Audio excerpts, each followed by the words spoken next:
பிதாவாகிய தேவனாலும் கர்த்தராகிய இயேசு கிறிஸ்துவினாலும் உங்களுக்கு கிருபையும் சமாதானமும் உண்டாவதாக. இந்த மாதத்தினுடைய 3வது பரிசுத்த ஓய்வு நாளிலே ஆண்டவரை நன்றியோடு தொழுகை செய்ய ஆவலோடு இருக்கின்ற உங்கள் அனைவரையும் தக்கலை ஆயர் மண்டல சபையின் சார்பாக வருக என்று வரவேற்றுக் கொள்கிறோம். கர்த்தர் இந்த நாள் தொழுகை எல்லா நிலைகளிலும் ஆசீர்வதித்து நடத்துவாராக. துதிப்பாடலாக அசைவாடும் ஆவியே, தூய்மையின் ஆவியே, இடமசைய உள்ளம் நிரப்ப இறங்கி வாருமே.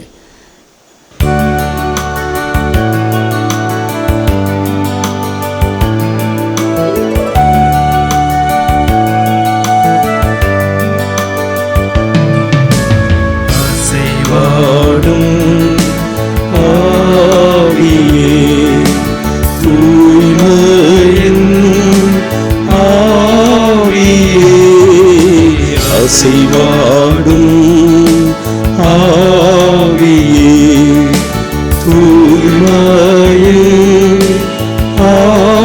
ஆவியே, இடமசைய உள்ளம் நிரப்ப இறங்கி வாருமே. இடமசைய உள்ளம் நிரப்ப இறங்கி வாருமே. பலனடைய நிரப்பிடுமே பலத்தின் ஆவியே. பலனடைய நிரப்பிடுமே பலத்தின் ஆவியே. கனமடைய ஊற்றிடுமே ஞானத்தின் ஆவியே. கனமடைய ஊற்றிடுமே ஞானத்தின் ஆவியே. அசைவாடும் ஆவியே, தூய்மையின் ஆவியே, அசைவாடும் ஆவியே, தூய்மையின் ஆவியே, இடமசைய உள்ளம் நிரப்ப இறங்கி வாருமே. இடமசைய உள்ளம் நிரப்ப இறங்கி வாருமே.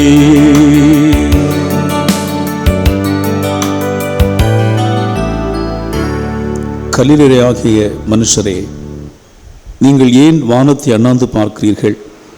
உங்களிடத்திலிருந்து வானத்துக்கு எடுத்துக்கொள்ளப்பட்ட இந்த இயேசுவானவர் எப்படி உங்கள் கண்களுக்கு முன்பாக வானத்துக்கு முன்பு எழுந்தருளி போனாரோ அப்படியே மறுபடியும் வருவார். ஆதியிலே வானத்தையும் பூமியையும் சிருஷ்டித்தார். பூமியானது ஒழுங்கின்மையும் வெறுமையுமாயிருந்தது. ஆழத்தின் மேல் இருள் விழுந்தது. ஆவியானவர் ஜலத்தின் மேல் அசைவாடி கொண்டிருந்தார். நான் மாம்சமான யாவர் மேலும் என் ஆவியை ஊற்றுவேன். பரிசுத்த ஆவி உங்களிடத்தில் வரும்போது நீங்கள் பலனடைந்து எருசலேமிலும் யூதேயாவிலும் சமாரியாவிலும் பூமியின் கடைசி பரியந்தமும் எனக்கு சாட்சிகளாய் இருப்பீர்கள். ஜெபம் ஏறெடுப்போம். கிருபை நிறைந்த நல்ல ஆண்டவரே, எங்களோடு உடனிருந்து எங்களை நடத்துகின்றவரே, தந்தை மைந்தன் தூயாவி என்னும் திருத்துவ கடவுளே, இந்த நல்ல வேலைக்காக உமக்கு நன்றி செலுத்துகிறோம். உம்முடைய பிள்ளைகளாகிய நாங்கள் சூழ்நிலையின் காரணமாக இல்லத்திலிருந்து இந்த தொழுகையிலே நாங்கள் கலந்து கொள்கிற போது ஆண்டவருடைய அருளும் ஆற்றலும் வழிநடத்தலும் எங்களை ஆட்கொள்ள வேண்டும் என்று ஜெபிக்கிறோம். இந்த நாளிலும் நாங்கள் பாடுகின்ற பாடல்கள் வழியாக எங்கள் ஆண்டவருடைய திருப்பெயர் மாட்சியடைய அருள் தாரோம். நாங்கள் கேட்க இருக்கிற வார்த்தைகளுக்காக ஜெபிக்கிறோம். அந்த வார்த்தைகள் எங்களுடைய ஆவிக்குரிய வாழ்வுக்கு மிகுந்த ஆசீர்வாதமாக அமைந்திட அருள் தாரும். இந்த நாளிலும் இந்த தொழுகையிலே பங்கேற்ற அனைத்து இந்த பிள்ளைகளும் ஆண்டவர் தருகின்ற அமைதியிலும் சமாதானத்தையும் பெற்றுக்கொண்டு தொழுகையிலே கலந்து கொண்டது நல்லதென்று சொல்லி ஆண்டவருக்கு நன்றி உணர்வோடு இந்த உலகத்திலே ஜீவிக்க அருள் தாரும். தடைகளை மாற்றி பொருள் தேவன் எங்களோடு கூட இந்த நடத்தும். அசைவாடுகின்ற பரிசுத்த ஆவியானவர் எங்களோடு பேசுகின்ற அனுபவத்தை நாங்கள் கண்டுகொள்ள அருள் தாரும். இயேசு கிறிஸ்துவின் வல்லமை உள்ள நாமத்தில் ஜெபிக்கிறோம் எங்கள் ஜெபங்கள் நல்ல பிதாவே, ஆமென்.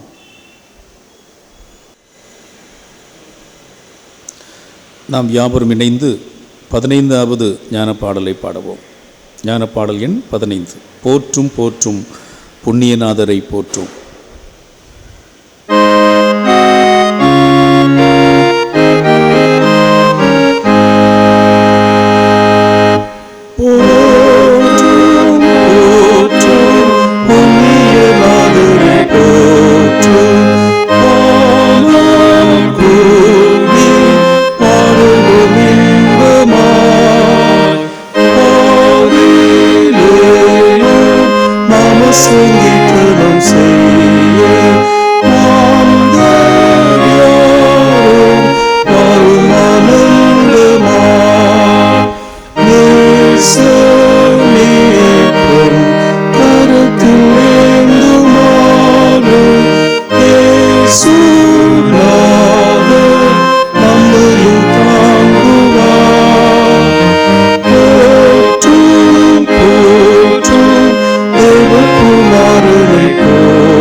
நமக்கு பாவம் இல்லை என்போமானால் நம்மை நாமே வஞ்சிக்குள்ளாயிருப்போம்.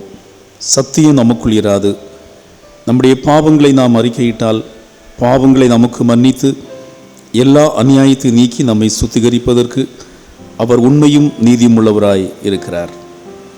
ஜீவனுள்ள ஒருவனும் உமக்கு முன்பாக நீதிமான் அல்லாததினாலே அடியேனை நியாயம் தீர்க்க பிரவேசியாதேயும். யாவரும் ஆண்டவருடைய சமூகத்திலே நம்முடைய பாவங்களை அறிக்கை செய்கிற வண்ணமாக நம்மை ஒருமுகம் ஆண்டவருடைய சமூகத்திலே ஒப்புக் கொடுப்போம். பரிசுத்த ஆவியானவருடைய வழிநடத்துதலுக்கு, அவருடைய எச்சரிப்புக்கு நம்மை தகுதிப்படுத்துகின்றவர்களாக காணப்படுகிறோமா? பாவம் மனிதனை பல்வேறு நிலையிலே அழிவுக்கு கொண்டு சென்று கொண்டிருக்கின்ற ஒரு நாட்களிலே வைக்கப்பட்டிருக்கிறோம். இந்த நாட்களிலே நாம் ஆண்டவருடைய இரக்கங்களை பெற வேண்டும் என்று சொன்னால் தடையாக இருக்கின்ற பாவம் அகல வேண்டும். அந்த பாவத்தை நாம் முழுவதுமாக மறைக்காமல் ஆண்டவருடைய சமூகத்திலே அறிக்கை செய்வோமா? வருந்தி சுமக்கும் பாவம் உன்னை கொடிய இருளில் சேர்க்கும். செய்த பாவம் இனி போதும், அவர் பாதம் வந்து சேரும் என்ற பாடலிலே பொருள் உணர்ந்து பாடி நம்மை ஆண்டவருடைய சமூகத்திலே முழுவதுமாக அர்ப்பணம் செய்து ஒப்பு கொடுப்போம்.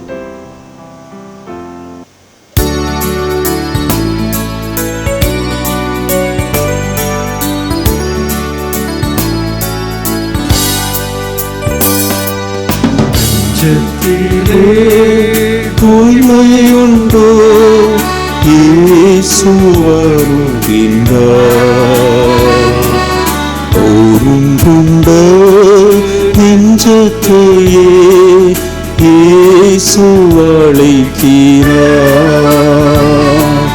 நெஞ்சத்திலே தூய்மையுண்டோ இயேசு அழைக்கிறார். ஒருங்குண்ட நெஞ்சத்தையே இயேசு அழைக்கிறார். வருந்தி சுமக்கும் பாவம் உன்னை கொடிய இருளில் சேர்க்கும். வருந்தி சுமக்கும் பாவம் உன்னை கொடிய இருளில் சேர்க்கும். செய்த பாவம் இனி போதும், அவர் பாதம் வந்து சேரும். அவர் பாதம் வந்து சேரும். நெஞ்சத்திலே தூய்மையுண்டோ இயேசு அழைக்கிறார். ஒருங்குண்ட நெஞ்சத்தையே இயேசு அழைக்கிறார்.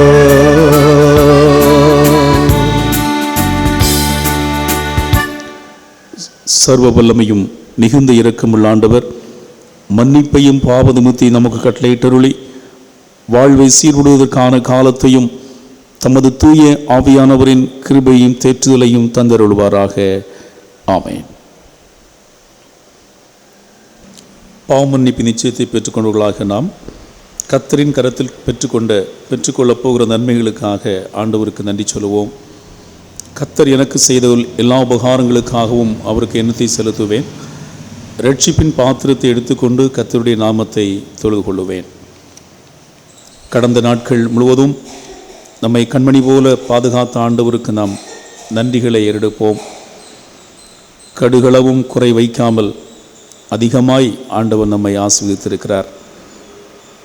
இந்த நாட்களிலே பல கொள்ளை நோயின் தாக்கங்கள் நம்மை சுற்றியிருந்த போதிலும் ஆண்டவர் நமக்கு தந்திருக்கிற பாதுகாவல் அது மிக பெரியது. அவை எண்ணி நம் ஆண்டவருக்கு நன்றி சொல்லுவோம். நன்றி சொல்லுவனமாக யாவரும் இணைந்து கடந்து வந்த பாதையில் கண்மணி போல் காத்திட்டீர் என்ற பாடலை பாடி ஆண்டவருக்கு நன்றி கூறுவோம். கடந்து வந்த பாதையில் கண்மணி போல் காத்திட்டீர். கடந்து வந்த பாதையில் கண்மணி போல் காத்திட்டீர். கடுகளவும் குறை வைக்காமலே, கடுகளவும் குறை வைக்காமலே அதிகமாய் ஆசீர்வதித்தீர், அதிகமாய் ஆசீர்வதித்தீர். எப்படி பாடுவேன் நான் எங்கே எனக்கு செய்ததை, பாடுவேன் நான் எங்கே எனக்கு செய்ததை. ஆயுள் முழுவதும் என் கர்த்தருக்கா ஆத்தும ஆதாயம் செய்வேன், ஆயுள் முழுவதும் என் கர்த்தருக்கா ஆத்தும ஆதாயம் செய்வேன்.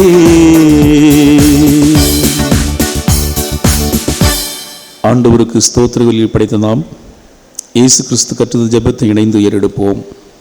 பரமண்டலங்களுக்கு இருக்க எங்கள் பிதாவே, உம்முடைய நாமம் பரிசுத்தப்படுவதாக, உம்முடைய ராஜ்யம் வருவதாக, உம்முடைய சித்தம் பரமண்டலத்திலே செய்வது போல பூமியிலையும் செய்யப்படுவதாக. அன்றினுள்ள அப்பத்தை இன்று எங்களுக்கு தாரும், எங்களுக்கு விரோதமாய் குற்றம் செய்வர்களுக்கு நாங்கள் மன்னிக்கிறது போல எங்கள் குற்றங்களை எங்களுக்கு மன்னியும், எங்களை சோதனைக்குள் பிரவேசிக்க பண்ணாமல் தீமையை நீங்கள் ரட்சித்துக் கொள்ளும். ராஜ்யமும் வல்லமையும் மகிமையும் என்னென்றைக்கு உம்முடையவைகளே. ஆமேன். திருமுறை பாடும் படிக்க கேட்போம். வாசிக்கும்படியாக கொடுக்கப்பட்ட நற்செய்தி பாடம் லூக்கா எழுதின சுவிசேஷம் 24ஆம் அதிகாரம் வசனங்கள் 44 முதல் 49 முடிய. லூக்கா எழுதின சுவிசேஷம் 24ஆம் அதிகாரம் வசனங்கள் 44 முதல் 49 முடிய. அவர்களை நோக்கி, மோசேயின் நியாயப்பிரமாணத்திலும் தீர்க்கதரிசிகளின் ஆகமங்களிலும் சங்கீதங்களிலும் என்னை குறித்து எழுதியிருக்கிறவைகளெல்லாம் நிறைவேற வேண்டியதென்று நான் உங்களோடு இருந்தபோது உங்களுக்கு சொல்லி கொண்டு வந்த விசேஷங்கள் இவைகளே என்றார். அப்பொழுது வேத வாக்கியங்களை அறிந்து கொள்ளும்படி அவர்களுடைய மனதை அவர் திறந்து அவர்களை நோக்கி, எழுதியிருக்கிறபடி கிறிஸ்து பாடுபடவும் 3ஆம் நாளில் மரித்தோரிலிருந்து எழுந்திருக்கவும் வேண்டியதாயிருந்தது. அன்றிலும் மனம் திரும்புதலும் பாவ மன்னிப்பும் எருசலேம் தொடங்கி சகல தேசத்தாருக்கும் அவருடைய நாமத்தினாலே பிரசங்கிக்கப்படவும் வேண்டியது. நீங்கள் இவைகளுக்கு சாட்சிகளாக இருக்கிறீர்கள். என் பிதா வாக்குத்தத்தம் பண்ணினதை இதோ நான் உங்களுக்கு அனுப்புகிறேன். நீங்களோ உன்னதத்திலிருந்து வரும் பெலனால் தரிப்பிக்கப்படும் வரைக்கும் எருசலேம் நகரத்தில் இருங்கள் என்றார் என்பதே. வாசிக்கும்படியாக கொடுக்கப்பட்ட நற்செய்தி பாடம் வாசித்தாயிற்று. கிறிஸ்துவே உமக்கு மகிமை உண்டாவதாக. இந்த வாரத்தினுடைய கருப்பொருள் தூய ஆவியாருக்காக காத்திருத்தல். Waiting upon the Holy Spirit. தூய ஆவியருக்காக காத்திருத்தல். அதற்கு ஆதாரமாக தெரிந்து கொள்ளப்பட்ட திருவசனம் நாம் படிக்க கேட்ட லூக்கா நற்செய்தி நூல் 24ஆம் அதிகாரம் 49வது வசனம். என் பிதா வாக்குத்தத்தம் பண்ணினதை இதோ நான் உங்களுக்கு அனுப்புகிறேன். நீங்களோ உன்னதத்திலிருந்து வரும் பலனால் தரிப்பிக்கப்படும் வரைக்கும் எருசலேம் நகரத்தில் இருங்கள் என்றார். நீங்கள் உன்னதத்திலிருந்து வரும் அந்த வல்லமையால் ஆட்கொள்ளப்படும் வரை இந்நகரத்திலேயே இருங்கள். தலைகளை தாழ்த்தி ஆண்டவரை நோக்கி ஜெபம் செய்வோம்.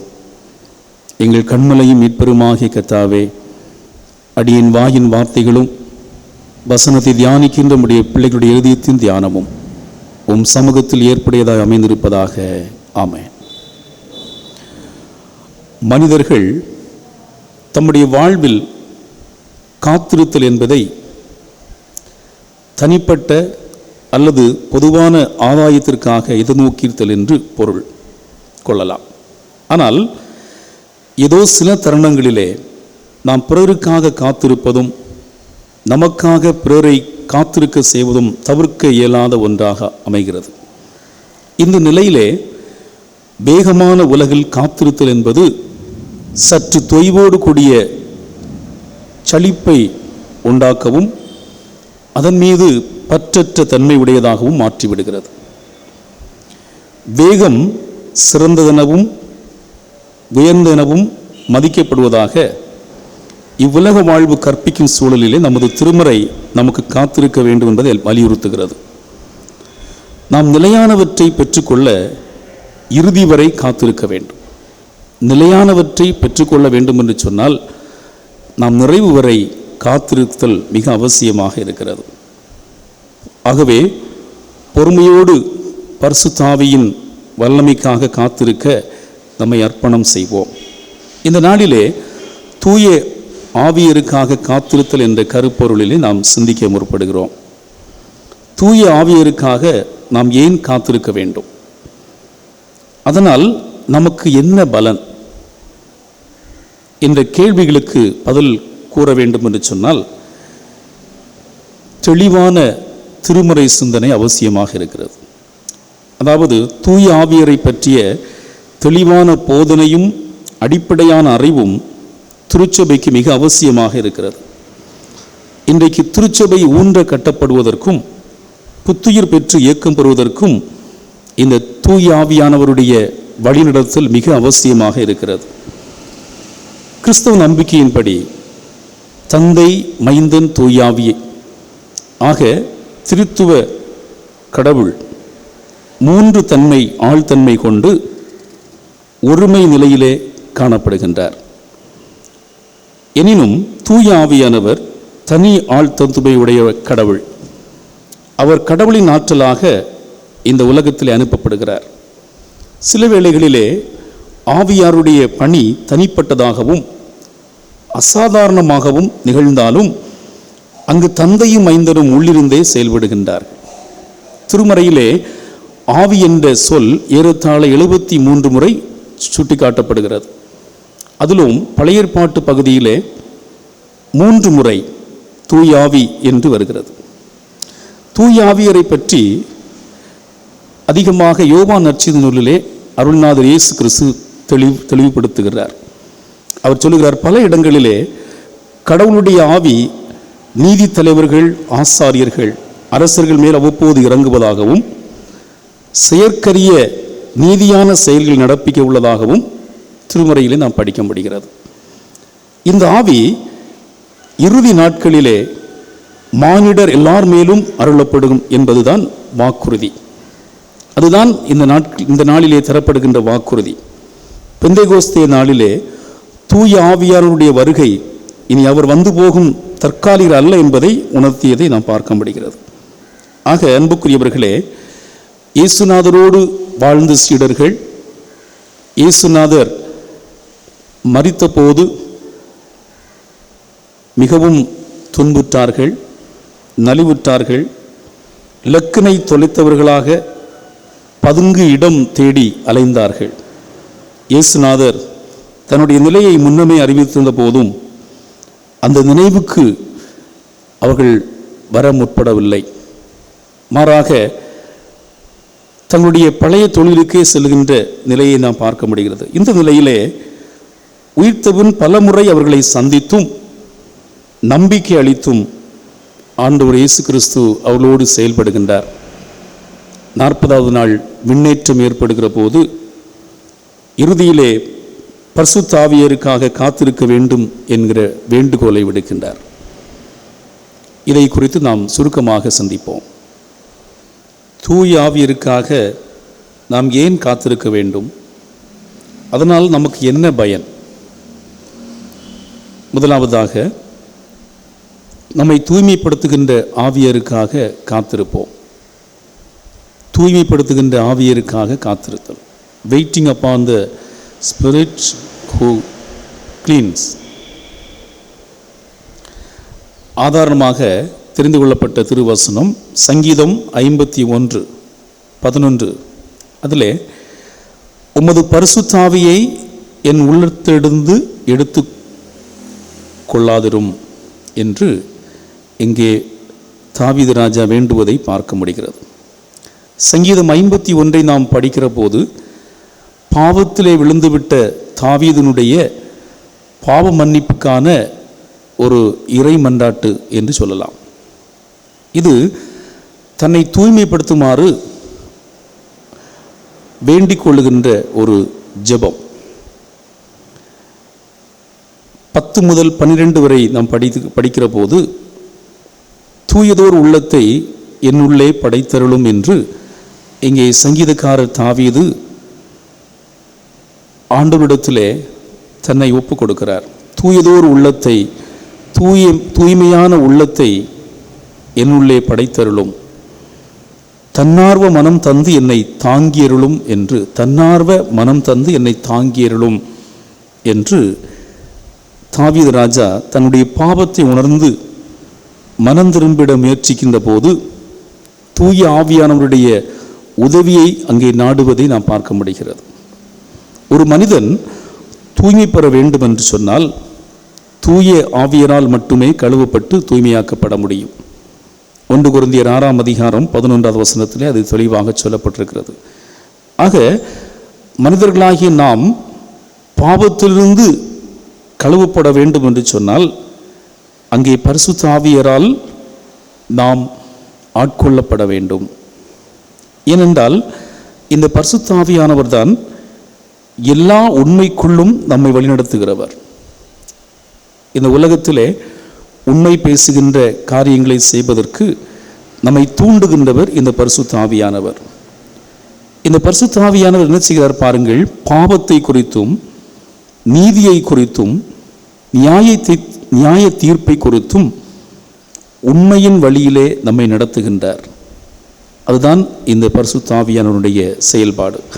யோவான் நற்செய்தி நூல் 16ஆம் அதிகாரத்திலே அது அழகாக சொல்லப்பட்டிருக்கு. 8வது வசனத்திலே சொல்லப்பட்டிருக்கிறது, பாவத்தை குறித்தும் நீதியை குறித்தும் நியாயத்தை தீர்ப்பை குறித்தும் அவர் உண்மையின் வழியிலே நம்மை நடத்துவதற்கு இந்த பரிசுத்த ஆவியானவர் தூண்டுகின்றவராக காணப்படுகிறார்.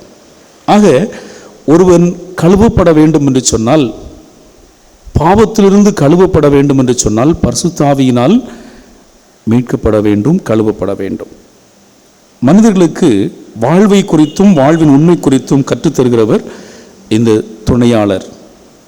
துணையாளராகிய தூய் ஆவியர் என்று திருமறையிலே நாம் படிக்க கேட்க முடிகிறது. யோவான் 14ஆம் அதிகாரத்திலே அது சொல்லப்பட்டிருக்கிறது.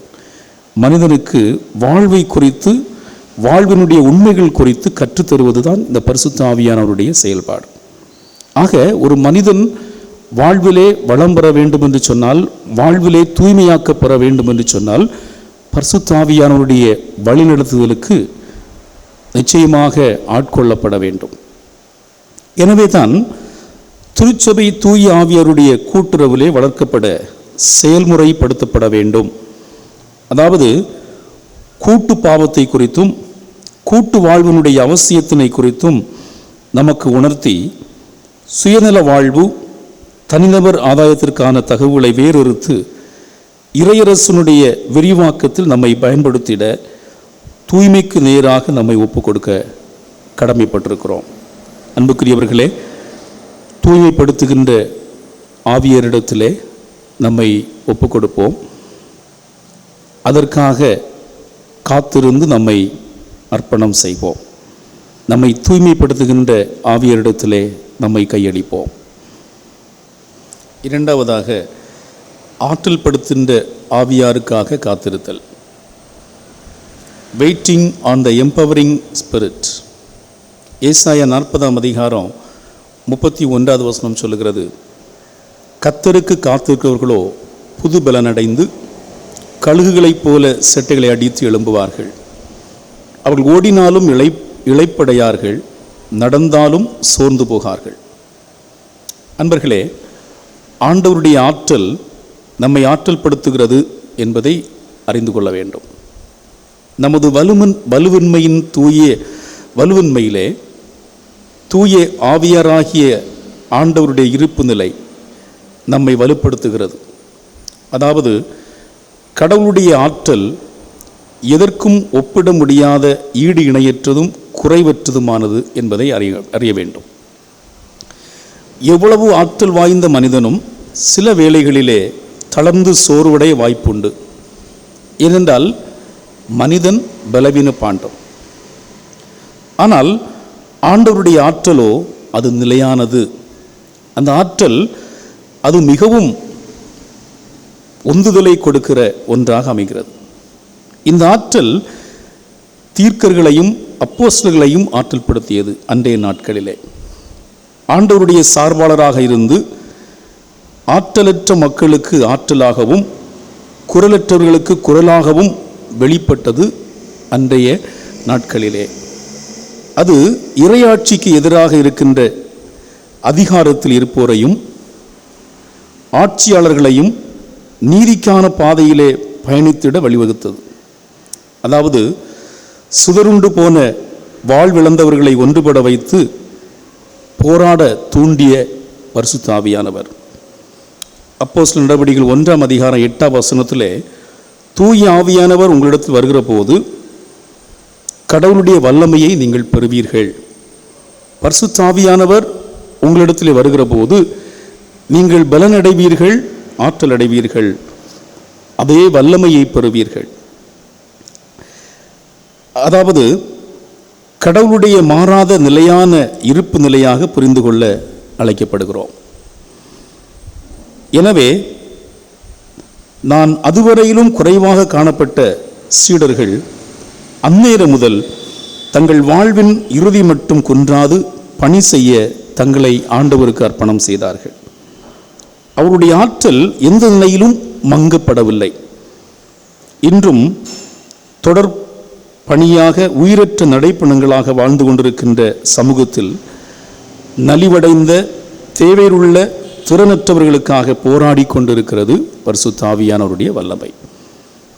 திருச்சபையும் இந்த திருப்பணியிலே ஆற்றலற்றவர்களுக்காக தன்னை இணைத்து கொண்டு போராடுகிற போது ஆவியர் ஆற்றல் படுத்தப்படுகிறார். அதாவது ஆவியர் பரிசுத்த ஆவியானவர் நம்மை ஆற்றல் படுத்துகின்றார். அதாவது இந்த நாட்களிலே ஆற்றல் பெற நம்மை அர்ப்பணம் செய்வோம். ஆற்றல் படுத்துகின்ற ஆவியானவருக்காக நாம் காத்திருந்து ஆற்றலை பெற்று இந்த உலகத்திலே வாழ்வோம். மூன்றாவதாக ஒரு சிந்தனை, சான்று பகர தூண்டுகின்ற ஆவியாருக்காக காத்திருத்தல். லூக்கா நற்செய்தி நூல் 24ஆம் அதிகாரத்தை நாம் படிப்போம் என்று சொன்னால், அதிலே அப்போஸ்தலர் நற்செய்திக்கு அதிகாரப்பூர்வமான சாட்சிகளாக இருந்ததாக சொல்லப்படுகிறது. ஆனால் இவர்களுடைய தொடக்க வாழ்வு இவ்வுலக ஆளுகையை கருத்தில் வைத்திருந்தன. அதாவது யார் பெரியவர் என்கிற நிலை அங்கே ஏற்பட்டது. யார் பெரியவர் என்கிற போட்டி உணர்வும் தம்மை சிறந்தவர்களாக காட்டிக்கொள்ளுகின்ற எண்ணமும் மேலோங்கி இருந்தன. கிறிஸ்துவனுடைய போதனைகளை கேட்டும் அவரோடு நெருக்கமாக வாழ்ந்த பின்பும் அது தொடர்ந்தது. இதனால் இடர்களுள் சிக்கிக்கொண்டு நெருக்கடிக்கு உள்ளாயினர் சீடர்கள். ஆனால் உன்னதத்தின் ஆவியை பெற்றுக்கொள்ள எருசலேமிலே காத்து கொண்டிருந்த போதோ அவர்கள் நிலை மாற்றமடைகிறது. தங்களுக்கென வாழ்ந்தவர்கள், அதுவரைக்கும் தங்களுக்காக வாழ்ந்தவர்கள் கிறிஸ்துவுக்காக தங்களை இழக்கவும் எத்தனை இடர்வரினும் துயர்வரினும் இறுதி வரை நிலைத்து நிற்கின்ற சாட்சி பகர தங்களை கையளிக்கின்றதை நாம் பார்க்க முடிகிறது. ஆக சான்று என்கிற கிரேக்க பதத்துக்கு மார்டியூரா என்று பொருள். இது இரத்த சாட்சி என்ற பொருளில் வருகிறது. இது சாதாரணமான சாட்சியம் அல்ல, மாறாக வாழ்வையே கொடுக்கின்ற ஒரு சாட்சி. கடவுளை மட்டுமே சார்ந்து சாவையும் துச்சமென கருதி பணிவுடன் அதே வேளையிலே துணிவோடு எதிர்ப்புகள் நடுவிலும் கிறிஸ்துவை அவர் அருளுகின்ற மீட்பை அறிவிக்க தங்களையே சாட்சி பகருகின்ற ஒரு நிலை. தங்களையே கையளிக்கின்றார்கள். இரத்தம் சிந்தினாலும் உண்மைக்காக, கொள்கைக்காக தங்களையே தியாகம் செய்கின்ற ஒரு செயலை நாம் பார்க்க முடிகிறது. இதுதான் இன்றைய நாட்களிலே நாம் அன்றாட அறிக்கை செய்கின்ற வெற்று சாட்சிகளாயில்லாமல் வாழ்வையே கொடுக்க தூண்டுகின்ற வாழ்வின் சாட்சிகளாக உலகமெங்கும் இந்த சீடர்கள் அறிவித்தார்கள் ஆண்டவருடைய அன்பை. லக்கை தவறவிட்டு வீழ்ந்துவிட்ட இந்த சீடர்கள் மறுபடியும் பரிசுத்த ஆவியினுடைய வல்லமையை புரிந்து கொண்டவர்களாக ஆண்டவருக்காக வைரக்கத்தோடு தங்களை அர்ப்பணம் செய்தார்கள். அதாவது இலக்கை தவறவிட்டு வீழ்ந்துவிட இருந்த போது கலங்கரை விளக்காய் ஆவியருடைய பட்டொளி அவர்களை அகல விடாமல் பற்றி கொண்டது. ஒன்றுபட்டு அறிவிக்க தொடங்கி ஒரே இலக்கனை நோக்கி பல இடங்களுக்கு பயணம் செய்தனர். அவர்கள் பாய்ச்சிய ஒளியே இன்று பட்டி தொட்டி எங்கும் வீசி கொண்டிருப்பதை நாம் பார்க்க முடிகிறது. அது ஆதிக்கத்திற்கும் அடிமைத்தனத்திற்குமாக எதிராக செயல்படுகிறது. அதாவது சமத்துவத்தை சான்று பகிர்ந்து கொண்டாடுவது, ஏற்றத்தாழ்வு இல்லாமல் ஆண்டவருக்கு முன் அனைவரும் சமம் என்று சொல்லக்கூடிய ஒரு நிலையை எடுத்துரைப்பதுதான் ஒவ்வொருவரையும் இந்த நெறியிலே வாழ தூண்டுவதுதான் பரிசுத்த ஆவியானவர். திருச்சபையும் இந்த தொடர்பணியை நெறியிலே வாழ தூண்ட வேண்டும். இயேசுநாதரின் சாட்சிகளாய் விடுதலையை கூறி அறிவிக்க சாட்சி வாழ்வு வாழ நம்மை கையளிப்போம். தூய ஆவியருக்காக காத்திருந்த சீடர்களுடைய வாழ்வில் ஏற்பட்ட மாற்றம் மிகப்பெரிய சமூக மாற்றத்திற்கும் எழுச்சி வாழ்விற்கும் வழிவகுத்தது. அதாவது அவர்களை தங்களிலே தாங்களே மாற்றத்துக்கு உட்படுத்தினார்கள். தங்களை தூய்மைப்படுத்திய போது எது வாழ்வென கண்டுகொள்கின்றார்கள். இதுதான் வாழ்வு என்பதை கண்டுகொண்டார்கள். கடவுளுக்கு உகந்த கூட்டு வாழ்வை, இறையரசுக்கான சான்று வாழ்வை வாழ ஆற்றல் பெற்றுக் கொள்கின்றனர். வாழ்வின் இறுதி வரை நிலைத்து நின்று சிலுவை நாதருடைய சிறப்புக்குரியவர்களாக மாறுகின்றார்கள். திருச்சபை மக்களாகிய நாம் தூய ஆவியருடைய ஆற்றல் பெற்று தூய்மை வாழ்வு வாழ பாவத்திலிருந்து மனம் திரும்பி உண்மை சான்றுகளாய் இந்த உலகத்திலே வாழ்ந்திட உண்மை அன்புடன் உறுதியான மனதுடன் இறுதி வரை காத்திருந்து தூய ஆவியரை நாம் பெற்றுக்கொள்வோம். இந்த தூய ஆவியருக்காக நாம் காத்திருந்து இந்த தூய ஆவியவர் நம்முடைய உள்ளத்திலே வருகிற போது நாம் பாவத்திலே கழுவப்படுகிறோம், தூய்மையாக்கப்படுகிறோம். அது மட்டுமல்ல, ஆற்றல் படுத்தப்படுகிறோம். அவருக்கு சாட்சிகளாக வாழ முற்படுவோம். கர்த்தர் நம்மோடு இருந்து எல்லா தீங்குக்கும் விலக்கி நம்மை பாதுகாப்பாராக. ஆமென். ஆண்டவருடைய திருவார்த்தைகளை பெற்றுக்கொண்டவர்களாகிய நாம் யாவரும் இணைந்து நம்முடைய விசுவாசத்தை அப்போஸ்தல விசுவாச பிரமாணம் மூலமாக ஏறெடுப்போம். வானத்தையும் பூமியையும் படைத்த சர்வவல்லமையுள்ள பிதாவாகிய தேவனை விசுவாசிக்கிறேன். அவருடைய ஒரே குமாரனாகிய நம்முடைய நாதர் இயேசு கிறிஸ்துவை விசுவாசிக்கிறேன். அவர் பரிசுத்த ஆவியினாலே கன்னிமரியாளிடத்தில் உற்பத்தி பிறந்தார். பொந்திய பிலாத்தின் காலத்தில் பாடுபட்டு சிலுவையில் அறையுண்டு மரித்து அடக்கம் பண்ணப்பட்டு பாதாளத்தில் இறங்கினார். 3ஆம் நாள் மரித்தோரிடத்திலிருந்து எழுந்தருளினார். பரமண்டலத்துக்கு எழுந்தருளி சர்வவல்லமையுள்ள பிதாவாகிய தேவனுடைய வலது பார்சலை வீற்றிருக்கிறார். அவிடத்திலிருந்து இருளோரையும் மரித்தோரையும் நியாயந்தீர்க்க வருவார். பரிசுத்த ஆவியையும் விசுவாசிக்கிறேன். பொதுவாக இருக்கிற பரிசுத்த சபையும் பரிசுத்தவான்களுடைய ஐக்கியமும் பாவ மன்னிப்பும் மரித்தோர் உயிர்த்தெழுதலும் நித்திய ஜீவன் உண்டென்று விசுவாசிக்கிறேன். ஆமென். இந்த வாரத்திலே தங்களுடைய பிறந்த நாட்களை கொண்டாடுடைய பெயர்களை வாசிக்கிறேன். செல்வன் பிளஸ்ஸோ ஜே சாமுவேல் ஆலய வளாகம், Mrs J Sheeba Jebamalar Thiruvananthapuram, Mr Isaac Daniel Raman Parambu, Mr R Aruldas Saralvilai, Mrs Reema Keezhakkakurichi, Mr M G Ratheep Mani Mullainagar, Mr J Gladwin Thiruvananthapuram, Mrs Mini Baiju Palappalli, Mrs Beulah Vasanthakumari Thakkalai, P Shama Nisi Palappallam, Mrs Sakunthala Palappallam ஆகியோர் இந்த வாரத்திலே தங்களுடைய பிறந்த நாட்களை ஆசிரிக்கிறார்கள். இவர்கள் எல்லா செல்வம் பெற்று சிறப்போடு வாழ ஆண்டவர் அவர்களுக்கு அருள் புரிவாராக.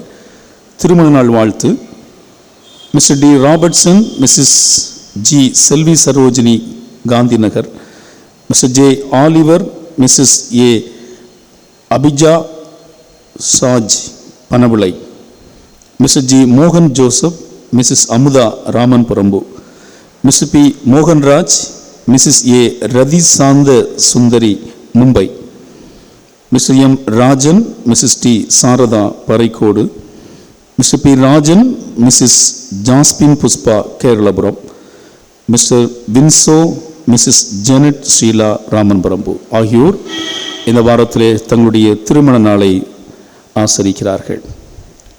இந்த தம்பதிகளும் எல்லா செல்வங்களும் பெற்று சிறப்போடு வாழ ஆண்டவர் அவர்களுக்கு அருள் புரிவாராக திருச்சபையின் சார்பிலே அன்பான வாழ்த்துதலை தெரிவித்துக் கொள்வதிலே மகிழ்ச்சி கொள்கிறோம். நாம் யாவரும் இணைந்து 393வது கீர்த்தனை பாடலை பாடுவோம். கீர்த்தனை பாடல் 393. திருப்பாதம் சேராமல் இருப்பேனோ நான், தெய்வத்தை தேடாமல் பிழைப்பேனோ.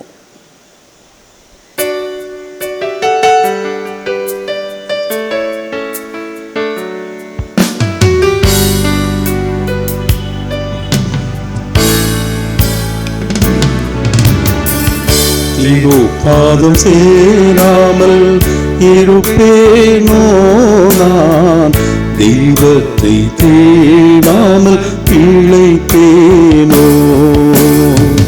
திருப்பாதம் சேராமல் இருப்பேனோ நான், தெய்வத்தை தேடாமல் பிழைப்பேனோ. அருட்கடலாம் நீசன் அடியவர் பாசம், அருட்கடலாம் நீசன் அடியவர் பாசம், உருக்கம் நிறைந்தவே உயிரான நேசம். திருப்பாதம் சேராமல் இருப்பேனோ நான், தெய்வத்தை தேடாமல் பிழைப்பேனோ. ஆவியும் ஆத்மமும் ஆண்டவர் பங்கே, ஆவியும் ஆத்மமும் ஆண்டவர் பங்கே, பூவில்லவரெல்லாம் புகலிடம் எங்கே. திருப்பாதம் சேராமல் இருப்பேனோ நான், தெய்வத்தை தேடாமல் பிழைப்பேனோ. ஆறுதல் தேறுதல் அழித்திடும் சேரும், ஆறுதல் தேறுதல் அழித்திடும் சேரும், கூறுமகிமையில் சேர்த்திடும் தூயன். திருப்பாதம் சேராமல் இருப்பேனோ நான், தெய்வத்தை தேடாமல் பிழைப்பேனோ. உலகில் மெழுகு போல் உருகுதல் நெஞ்சம், உலகில் மெழுகு போல் உருகுதல் நெஞ்சம், மலையாதும் திருவடி பணிந்தினேன் தஞ்சம். திருப்பாதம் சேராமல் இருப்பேனோ நான், தெய்வத்தை தேடாமல் பிழைப்பேனோ. ஜெபம் ஏறெடுப்போம். எங்களை நேசிக்கிற எங்கள் நல்ல ஆண்டவரே, அமைதலான இந்த பரிசுத்த ஓய்வு நாளுக்காக உமக்கு நன்றி செலுத்துகிறோம். ஆண்டவரே, உம்முடைய பிள்ளைகளாகிய நாங்கள் உம்முடைய திரு சமூகத்தை நோக்கி பார்க்க, உம்மை அப்பா பிதாவே என்று கூப்பிட எங்களை நீர் பயன்படுத்தின அன்புக்காக நன்றி செலுத்துகின்றோம். தகப்பனே, இந்த நாளிலும் நாங்கள் கேட்ட திரு வார்த்தைகளுக்காக நன்றி செலுத்துகிறோம். பரிசுத்த ஆவியாருக்காக காத்திருந்து பரிசுத்த ஆவியின் வல்லமையை நாங்கள் பெற்றுக்கொண்டவர்களாக இந்த உலக வாழ்விலே ஆண்டவரோடு இணைந்து வாழ்கிற அனுபவத்தை ஒருவரும் பெற்றுக்கொள்ள அருள் தாரும்.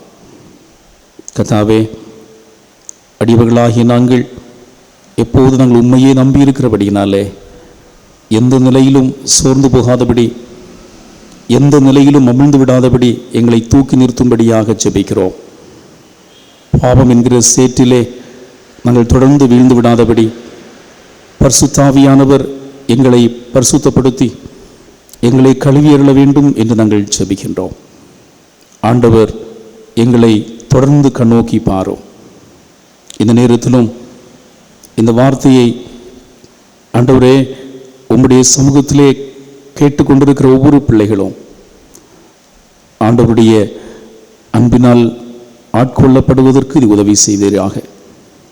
இந்த ஜெபத்தில் இணைந்திருக்கின்ற நாங்கள் எங்கள் ஆண்டவரோடு உள்ள உறவிலே இன்னும் அதிகமாக வலுப்படுவதற்கு எங்களுக்கு நல்ல வாய்ப்புகளை தந்து நடத்த வேண்டும் என்று ஜெபிக்கிறோம்.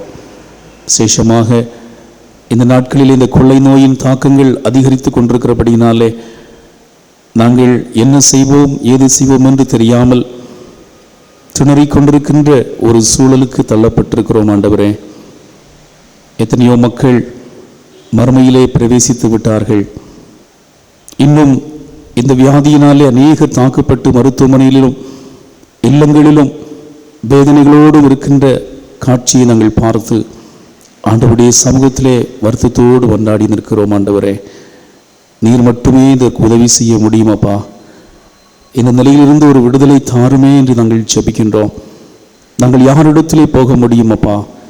உம்மிடத்தில் மட்டுமே சுகமாக்கும் வல்லமை ஆண்டவர் ஒருவரே எங்களை சுகப்படுத்த முடியும், எங்களை திடப்படுத்த முடியும் என்கிற நம்பிக்கையோடு உம்முடைய பாதத்திலே எங்களை ஒப்பு கொடுத்து ஜெபிக்கிறோம். ஆண்டவரே, இந்த நாட்களிலும் சுகாதார பணியிலே துறையிலே தங்கள் ஈடுபடுத்தி கொண்டிருக்கின்ற மருத்துவர்களுக்காக, தாதியர்களுக்காக, உடன் பணியாளர்களுக்காக ஜெபிக்கின்றோம். உம்முடைய பிள்ளைகளுக்கு நல்ல பாதுகாவலை கொடுப்பீராக. ஆண்டவரே, உம்முடைய அடியவர்களும் சோர்ந்து போகாதபடி உற்சாகத்தோடு தங்களுக்கு தரப்பட்டிருக்கிற பொறுப்புகளை நிறைவேற்றுகின்ற கிருபைகளை நீ தர நாங்கள் ஜெபிக்கிறோம். தகப்பனே, இந்த நாட்களிலும் உம்முடைய அன்பும் ஆதரவும் உம்முடைய பிள்ளைகளை ஆட்கொள்ள வேண்டும் என்று வேண்டுதல் செய்கின்றோம். எங்கள் திருச்சபைக்காக நன்றி. திருச்சபையின் திருப்பணிகளை கர்த்தர் இம்மட்டும் பாதுகாத்திருக்கிறீர், நன்றி சொல்கிறோம். திருப்பணிகளிலே தொய்வுகள் விடாதபடி ஆண்டவருடைய அன்பும் ஆதரவும் எப்போதும் திருப்பணிகளில் நிறைவாக இருந்து ஒவ்வொருவரும் ஆண்டவரே இந்த திருப்பணிகள் மூலமாக ஆண்டவரோடு உள்ள உறவுகளை நெருங்குவதற்குரிய சூழலை தாரும். தடைகளை மாற்றி போகிற தேவன் எப்போதும் எங்கள் உடனிருந்து நடத்துவீராக. திருச்சபையின் ஒவ்வொரு குடும்பங்களுக்கும் என்னென்ன நன்மைகள் ஆசீர்வாதங்கள் தேவை என்று காண்கிறீரோ எல்லா நன்மைகளையும் பரத்திலிருந்து கொடுத்து உம்முடைய பிள்ளைகளை பாதுகாத்துக் கொள்வீராக. வருகிற வாரத்திலே தங்களுடைய பிறந்த நாட்களை கொண்டாடுகிற அன்பு பிள்ளைகளுக்காக ஜெபிக்கிறோம்.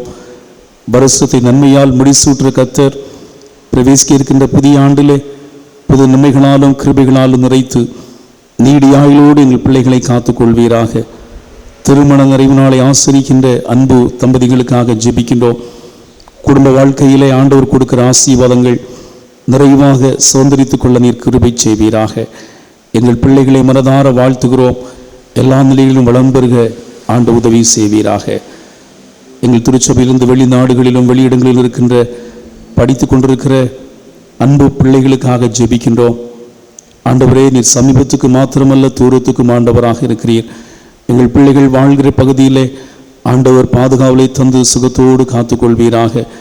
எந்த விதமான தொற்றுகளும் யாரையும் அணுகாதபடி அனுதினமும் பணியின் வாய்ப்புகளை பெற்றுக்கொண்டு மன மகிழ்ச்சியோடு வாழவும் நல்ல செய்திகள் எங்களுக்கு கிடைக்கவும் நீர் கிருபை தாரோ. இந்த நாட்களிலும் கர்த்தாவே அப்பா, எங்களை மறுபடியுமாக ஒரு கணம் கூட ஒப்புக் கொடுக்கிறோம். நீரே எங்கள் மூலம் மகிமைப்படும்படியாக ஜெபிக்கிறோம். இந்த நாளிலும் ஆண்டவரே, இந்த காணொளி காட்சி வழியாக இணைந்து ஆராதிக்கின்ற ஒவ்வொரு மக்களும் ஆண்டவர் கொடுக்கிற அமைதலையும் சமாதானத்தை பெற்றுக்கொண்டவர்களாக மனமாற்றத்தோடு ஆண்டவருக்கு பிரியமாக தங்களுடைய வாழ்வை அமைத்துக் கொள்ள எங்களுக்கு அருள் தாரும். எங்களை தாழ்த்துகிறோம். உம்முடைய சித்தம் எங்களிலே வெளிப்படட்டும். எங்களிலே காணப்படுகின்ற குறைகள் குற்றங்கள் எல்லாவற்றையும் தயவுகூர்ந்து பொறுத்தருள்வீராக. குறிப்பாக ஆண்டவரே, வெகு விரைவில் இந்த பிரச்சனையில் நாங்கள் விடுதலை பெற்று நாங்கள் இணைந்து உம்மை ஆராதிப்பதற்குரிய சூழலை எங்களுக்கு தாரும். இயேசு கிறிஸ்துவின் வல்லமையுள்ள நாமத்தில் ஜெபிக்கின்றோம். எங்கள் ஜெபத்தை ஏற்றுக்கொள்ளும் ஜீவனுள்ள நல்ல பிதாவே, ஆமென். நமது ஆண்டவராகிய இயேசு கிறிஸ்துவின் கிருபையும் பிதாவாகிய கடவுளுடைய அன்பும் பரிசுத்த ஆவியானுடைய ஐக்கிய நல்லுறவும் இன்றும் என்றும் சதா காலங்களிலும் நம் அனைவரோடும் விசேஷமாக நம்முடைய பணிகளோடும் நிறைவாய் வளமாய் தங்கியிருப்பதாக.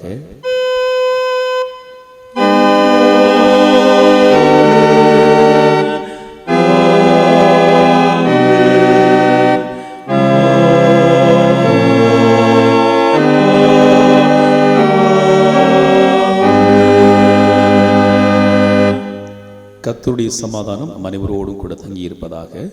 ஆமென்.